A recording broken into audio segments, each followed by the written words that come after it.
Hello friend, good morning. સ્વાગત છે એક મસ્ત મજાના બ્લોગમાં. કેમ છો? આઈ હોપ કે બધા મજામાં હશો. તો અમે લોકો સોમવારે ગયા હતા વોટર પાર્ક, અને મંગળવારે એવી હાલત નહોતી કે હું વિડીયો શૂટ કરી શકું કે બોલી શકું, કેમ કે મને છે ને કે ડોક ઊંચી રહી ગઈ છે અથવા તો અચકાઈ ગઈ છે ને, તો એના કારણે છે ને આ બંને નસ દુખે છે, બરાબર. તો એના કારણે હું બહુ ડોક ઊંચી નથી કરી શકતી. અને અત્યારે કહીએ તો 50% જેવી રાહત છે, એટલે થોડુંક સારું છે. અને આજે એનર્જી પણ આવી ગઈ છે.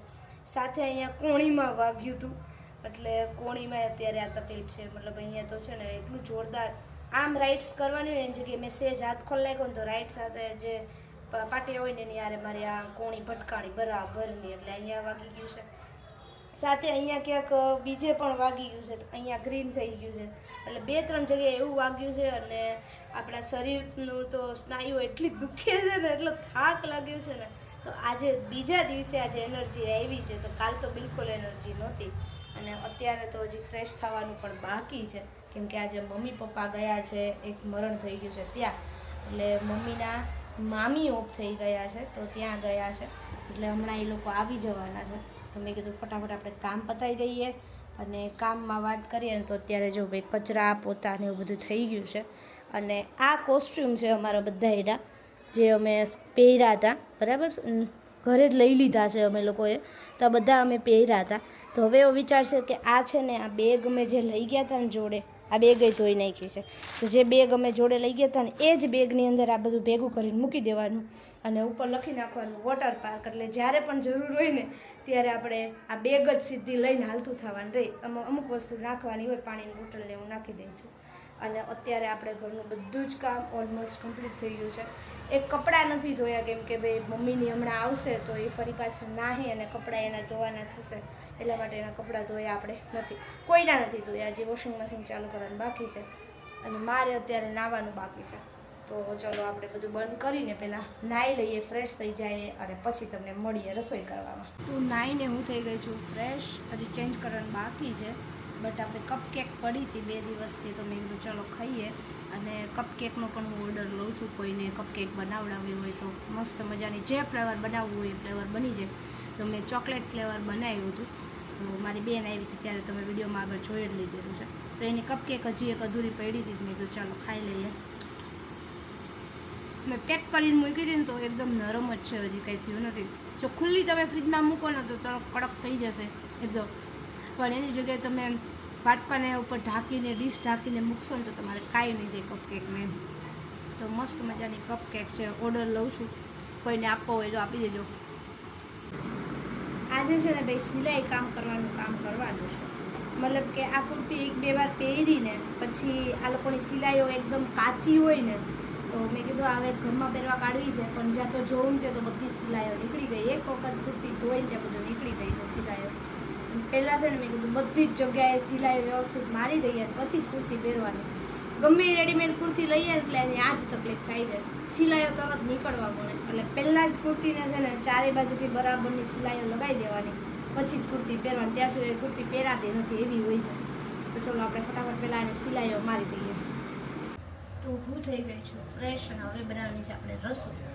તો મમ્મી પપ્પા અને મારા માટે ગલકાનું શાક બનાવવાનું છે, અને કેવલ માટે બટેકાનું. તો ચાલો ફટાફટ આપણે રસોઈ બનાવી નાખીએ, બરાબર. ત્યાં મમ્મી પપ્પાની આવી જશે. તો જમીને થઈ ગયા છીએ ફ્રી, અને રાતની આપણે પ્રિપરેશન ચાલુ કરી દીધી છે.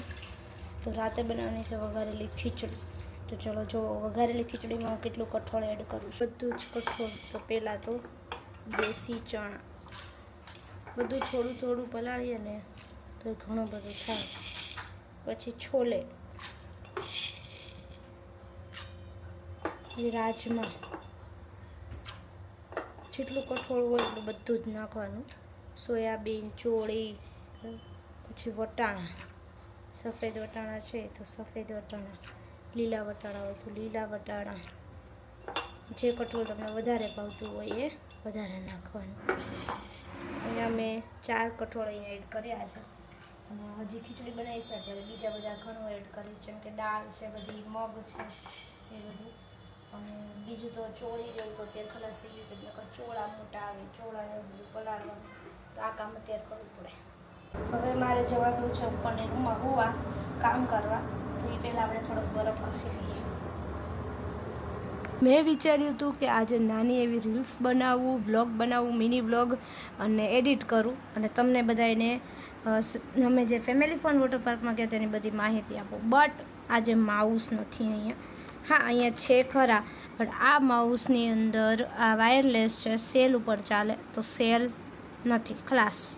સેલ નીચે પણ એકેય સેલ નથી અને આની અંદર મોટા સેલ જોઈએ જે આપણે ઘડિયાળમાં વાપરીએ એ. તો આ બધા જ રિમોટો લઈને બેઠી હતી કે એવું વિચાર્યું કે ભાઈ આ એકાદા રિમોટમાંથી અત્યારે ટેમ્પરરી કાઢી લઈએ સેલ અને પછી આ યુઝ કરીએ, પાછું આવા ફિટ કરી દેવો. બટ એકેય રિમોટની અંદર મોટા સેલ નથી, નાના જ સેલ છે. એટલે આપણે આજે મિની બ્લોગનું કામ તો નહીં થાય. એના સિવાય ઘણું કામ છે તો આપણે એ કરી નાખીએ. બીજું તો શું, હવે હમણાં છે ને મેરેજ સિઝન ગઈ એટલે આપણે સાડીઓ બધી ધોવા આપી હતી. તો એક અઠવાડિયે બધી સાડી ધોવાઈને આવી ગઈ છે. તો હવે આપણે એને બેડમાં વ્યવસ્થિત રીતે મૂકવાની છે. બેડમાં મૂકીએ અથવા તો આપણે સૂટકેસને બધું બહાર પડ્યું છે એ બધું મૂકવાનું છે. તો આપણે આજે એ કામ કરી નાખીએ. આ બ્લોગનું કામ તો આજ નહીં થાય. બગલ આઈ થિંક 4-5 વાગે આવી જશે. પછી એવું લાગશે ને તો ફટાફટ કરી નાખીએ. મિની બ્લોગ બનતા વાર ન લાગે, તમારી સાથે શેર કરતાં પણ વાર ન લાગે. તો ચલો હવે આપણે બીજા કામ કરી દઈએ. તો મારી પાસે સાડીનો સ્ટોક કંઈક કેટલો છે તો જો હજી આમાંથી 2 સાડી બહાર પડી છે અને 2-3 પ્લેન છે એ આની અંદર છે અને બાકી બધી અહીંયા છે. જો આ બધી થોડીક ભારે સાડી છે. 1 2 3 આ 4, એ રીતે આ 5 6 7 8 8 સાડી આ થઈ. 4 ને 4 8, 8 ને 1 9. આની અંદર લગભગ 9 ને આની અંદર કેટલી છે, 9 ને 1 10 11 અને મરૂન 12 અને 12 પડી છે એ 2, 12 ને 2 14 સાડી મારી પાસે છે. હવે મને બિલકુલ સાડી લેવાનો ઇન્ટરેસ્ટ નથી ને એમાં મારી પાસે 14 સાડી થઈ ગઈ છે. 14 સાડીમાંથી બધી જ સાડી મેં પહેરી લીધી છે. બધી તો નહીં, 2 નથી પહેરી, સોરી 12 સાડી અત્યાર સુધી હતી. એક હવે છેલ્લે હમણાં માસીને ત્યાંથી આવી એ છે અને એક બીજી છે મલકોટનની એ છે. તો મારી પાસે હજી 2 સાડી છે. એનું તો જો કે હજી બ્લાઉઝ જ નથી સીવડાવ્યું. બ્લાઉઝ સીવડાવશું પછી પહેરશું ક્યારેક. અને આટલો સાડીનો સ્ટોક લીધો છે ને હવે ધવલને બિલકુલ સાડી ગમતી નથી. તો હવે આપણે આગળ બિલકુલ કંઈ સાડી લેવાનો પ્લાન જ નથી. હવે જોઈ જાય કોઈ એવો સારો એવો પ્રસંગ આવશે ને તો રેન્ટ ઉપર ચણિયાચોળી લઈને આપણે પહેરવાની છે. બાકી સાડી ધવલને ગમતી નથી ને મારી પાસે સ્ટોક વધતો જાય છે એટલે હવે આપણે કંઈ લેવી નથી. તો ફાઇનલી આપણું બેગનું કામકાજ પતી ગયું છે, બંધ કરી દીધો છે. અને જુઓ તમે ખીચોખીચ કેવો ભર્યો છે ને, બધું ખીચોખીચ આમ જ ભરેલું છે. આમાં પણ એ જ રીતનું છે. જુઓ છે હજી આની અંદર 2-3 સાડી બહાર છે એ મૂકાશે એટલે આખો બેડ એમને ભરાઈ જવાનો છે. અને આ ગાદીનું કવર મારા પપ્પાએ મને બનાવી આપ્યું છે. એકદમ કમ્પ્લીટ ફિટ માપ અને એકદમ પરફેક્ટ રીતે બન્યું છે. પણ ચડાવવામાં થોડીક મારી મિસ્ટેકથી થોડીક વાર લાગી ચડાવતા, પણ બહુ મસ્ત થઈ ગયું છે. અને આ કવર આવતા છે ને ચાદર બિલકુલ વિખાતી નથી, તમને હમણાં બતાવું. તો ચાદર પાથરી દીધી છે અને વ્હાઈટ ચાદરની હાલત જુઓ, 1 અઠવાડિયું નથી થયું ત્યાં હતી નહોતી થઈ ગઈ છે. અને હવે આ ચાદરને જો આ રીતે કોર બંધાઈ ગઈ છે, આ કવરની કોર છે, ઉપર ચાદર આવી ગઈ. એટલે હવે આ ચાદર છે ને કોટન કપડું નીચે હોવાથી છે ને બિલકુલ પણ હલશે જ નહીં. બહુ ફાયદો મને થયો છે કેમ કે નકર ચાદર તો તરત જ ખુલી જાય છે ને બહાર નીકળી જાય છે, બરાબર. તો હવે આ બિલકુલ નહીં હલે. થોડી ઘણી કરચલી પડશે પણ એને આપણે એમ હાથથી કરશું એટલે રેડી થઈ જશે. તો આ મને એક બહુ મોટો ફાયદો લાગ્યો છે કવર લગાવવાનો. આજે રૂમમાં બધું જ વ્યવસ્થિત થઈ ગયું છે. અહીંયા પણ વ્યવસ્થિત થઈ ગયું.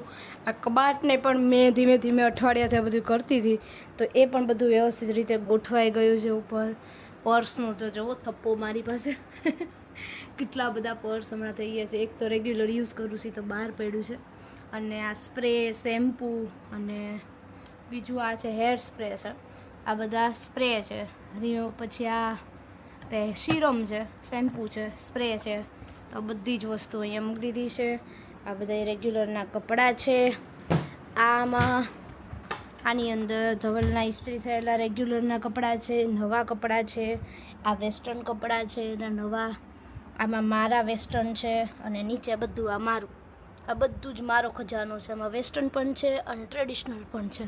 તો આ રીતે ભાઈ આપણે કપડાનું વ્યવસ્થિત રીતે બધું ગોઠવાઈ ગયું છે. થોડું મેસી લાગશે કેમ કે અઠવાડિયાથી યુઝ કરું છું એટલે આની અંદર બધા બોક્સ વ્યવસ્થિત રીતે ગોઠવી દીધા છે, મુકાઈ ગયું છે.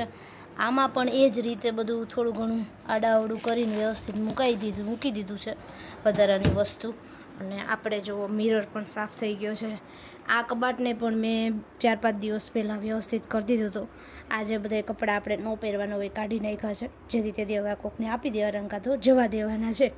તૂટી ગયા હોય ને એવું બધું છે, ન પહેરતા હોઈએ એ રીતે. આ કબાટ આ સાઈડમાં છે, બહુ માટી ઉડે છે ને એટલે મેં અહીંયા મારા દુપટ્ટાનો છે ને પડદા જેવું કરી નાખ્યું છે. ટૂંક સમયમાં જ મારે આને છે ને કબાટ કરાવવાનું છે, એટલા માટે બરાબર. અત્યારે ટેમ્પરરી થોડોક ટાઈમ આપણે વાપરી લઈએ. સાથે સાથે હવે થોડી વાર આપણે સૂઈ જશું, કેમ કે અત્યારે વાગી ગયા છે 2:10 થઈ ગઈ છે, તો આપણે થોડી વાર સૂઈ જઈએ.